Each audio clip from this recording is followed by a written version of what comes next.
Oke, pagi hari ini renungan kita berjudul Hidup sebagai Petani, dan Paulus juga menggambarkan hidup sebagai seorang petani.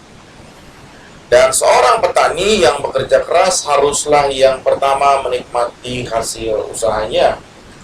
Nah, ini berbicara mengenai suatu karakter dari seorang petani, yaitu seorang yang bekerja keras. Seorang petani tentu bekerja dengan sangat keras, dan ini menggambarkan kita sebagai orang percaya harus bekerja keras.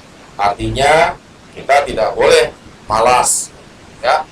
Dan Alkitab banyak sekali berbicara tentang orang-orang yang malas. Banyak sekali. Beberapa saja contohnya adalah Amsal 6 ayat 6. Hai pemalas, pergilah kepada semut, perhatikanlah lakunya dan jadilah bijak. Kepada pemalas Tuhan bilang, lihat tuh semut. Semut tuh rajin, kerja keras, ada kerjasama, begitu. Jadi, pemalas disuruh Tuhan belajar kepada semut melalui Amsal 6 ayat 6. Amsal 13 ayat 4. Hati sepemalas penuh keinginan, banyak maunya, banyak cita-citanya, mimpinya besar. Tetapi kalau pemalas, tentu menjadi sia-sia. Sedangkan hati orang rajin diberi kelimpahan. Seorang petani yang malas tentu tidak akan berhasil dari apa yang ditabur, dan tidak akan mungkin menuai, tidak akan panen besar. Tapi harus rajin, dan pasti akan panen besar. Orang rajin diberi kelimpahan. 2 Tesalonika 3 ayat 10 bahkan juga lebih tegas lagi berbicara tentang orang yang pemalas, artinya tidak mau bekerja. Sebab juga waktu kami berada di antara kamu, kami memberi peringatan ini kepada kamu. Jika seorang tidak mau bekerja, janganlah ia makan. Wow, seserius itu peringatan firman Tuhan tentang orang yang malas. Kalau malas, tidak mau bekerja, janganlah ia makan. Ya, memang betul, kalau kita bekerja dan kita malas, kita bisa dipecat.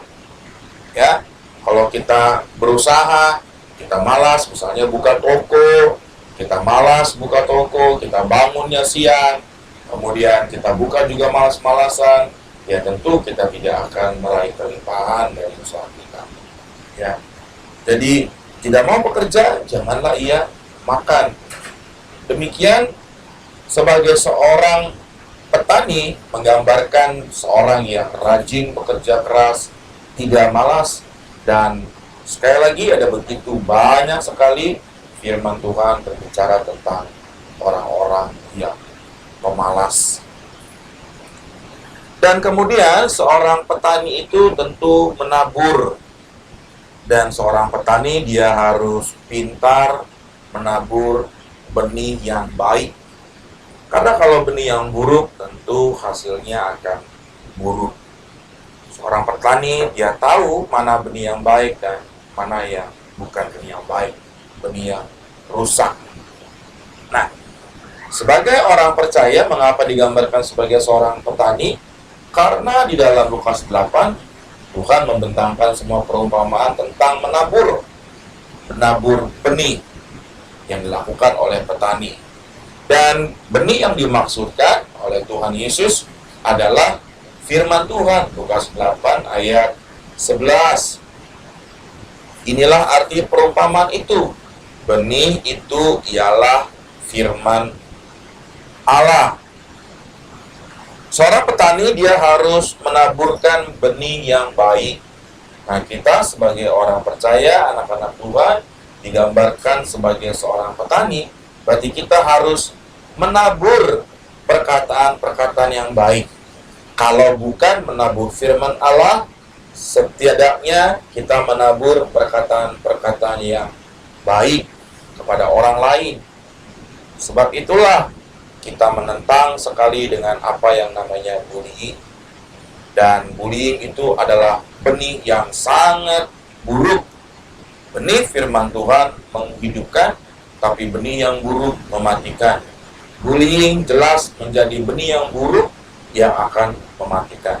Perkataan-perkataan yang kotor menjadi benih yang buruk yang tentu akan mematikan. Kemudian, sebagai seorang petani tentu menghadapi musuh. Burung-burung, hama seperti tikus, ya, menjadi ancaman yang akan menghancurkan panen kemudian. Betapa sulit tentu untuk mengawasi sekian luas tanaman padi dan mencegah burung-burung untuk memakan padi-padi yang sudah mulai tumbuh atau bahkan akan siap dipanen. Menggambarkan juga kehidupan kita sebagai petani, sebagai anak-anak Tuhan. Kita memang hidup kita tidak berarti akan tanpa musuh, tidak berarti tidak akan ada masalah, tidak berarti tidak akan ada ancaman, tidak berarti semuanya akan mulus, akan baik-baik saja. Nah, di dalam perumpamaan menabur benih tadi, firman Tuhan menggambarkan seperti apa burung-burung itu. Iblis menjadi ancaman. Lukas 8 ayat 12. Yang jatuh di pinggir jalan itu ialah orang yang telah mendengarnya, kemudian datanglah iblis lalu mengambil firman itu dari dalam hati mereka, supaya mereka jangan percaya dan diselamatkan. Ini adalah apa yang dikatakan Tuhan Yesus tentang makna menabur yang jatuh di pinggir jalan, datanglah burung-burung memakannya. Burung-burung menggambarkan iblis yang selalu mencoba untuk mengambil firman, mengambil benih yang sudah ditabur. Bagaimana iblis mengambil atau memakan benih-benih itu? Saat MD seperti ini misalnya, waktu kita tidak bisa fokus, waktu kita tidak mau fokus mendengarkan apa yang disampaikan, maka kita sedang membiarkan burung-burung itu memakan benih. Benih itu seperti ditabur di pinggir jalan dan tidak ditabur di tanah yang baik. Maka datanglah iblis, mencuri benih firman itu sehingga kita tidak menjadi percaya dan kita tidak diselamatkan. Ini adalah gambaran daripada musuh kita, sebagaimana petani juga menghadapi musuh. Nah, kemudian petani itu bergantung sepenuhnya kepada Tuhan. Ya, petani harus bekerja keras, tidak boleh malas. Kalau malas, firman Tuhan katakan, janganlah ia makan. Artinya tidak akan menuai, tidak akan panen, dan karena tidak panen maka tidak punya hasil untuk menghidupi dirinya. Seorang petani pasti akan menabur, menyiram, itu harus memberi pupuk, menghadapi masalah, ancaman, hama, burung, tikus sawah, dan sebagainya. Tetapi seorang petani tidak berkuasa untuk membuat benih itu menjadi tanaman padi, dan kemudian tanaman padi itu menghasilkan padi-padi yang banyak. Tidak bisa. Seorang petani hanya bisa menabur, menyiram, memberi pupuk, tetapi tidak bisa memastikan bahwa padi itu akan tumbuh menjadi tanaman padi dan menghasilkan padi-padi. Seorang petani hanya bisa menunggu waktu di mana Tuhan yang memproses benih itu menjadi tumbuh dan menghasilkan padi-padi. Demikian juga di dalam kehidupan kita sebagai seorang petani yang digambarkan oleh Paulus ini. Kita tidak bisa memastikan bahwa apa yang kita kerjakan itu berhasil. Kita hanya butuh Tuhan dan mengandalkan Tuhan sepenuhnya agar apa yang kita kerjakan itu berhasil. Tuhan yang memberi pertumbuhan, Tuhan yang memberi keberhasilan. Sebab itulah di dalam Mazmur 1 berbicara mengenai merenungkan firman Tuhan dan melakukannya, Dan firman Tuhan berkata bahwa apa saja yang diperbuatnya, dibuat Tuhan berhasil. Tuhan yang membuat berhasil. Seorang petani sesungguhnya bergantung sepenuhnya kepada Tuhan untuk memastikan benih itu tumbuh. Dan hal ini digambarkan juga oleh Paulus, di mana Tuhan yang memberi pertumbuhan.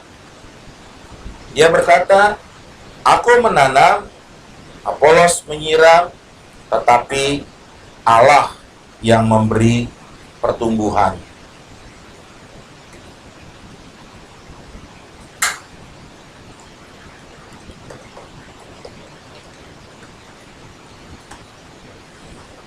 Dan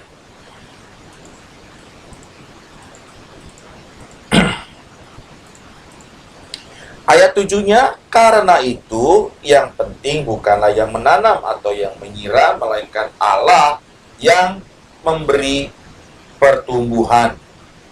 Jadi, sebagus apapun, sebaik apapun kita menanam, sebaik apapun kita menyiram, sebaik apapun kita melindungi diri kita, ya, maka yang lebih penting dan yang lebih utama adalah Tuhan yang memberi pertumbuhan. Ya, Tuhan yang memberi keberhasilan. Demikian dijelaskan di dalam 1 Korintus 3. Ya. Nah, pagi hari ini kita sadar bahwa kita digambarkan sebagai seorang petani. Ingat, seorang petani dia harus bekerja keras. Apa kerja keras seorang petani? Memilih benih yang baik, menaburkan benih itu, menyiraminya, memberinya pupuk. Kemudian ketika sudah bertumbuh, menjaga padi yang sudah tumbuh, yang sudah mengeluarkan bulir-bulir padi, dijaga dari hama, dari ancaman, dan kemudian tentu pada waktunya seorang petani akan panen, akan menuai apa yang dia tabur. Demikian renungan hari ini, kita belajar hidup sebagai seorang prajurit, hidup sebagai seorang olahragawan, dan hidup sebagai seorang petani. Kita belajar apa yang menjadi value, apa yang menjadi nilai dari ketiga ini. Tuhan Yesus berkati. Amin.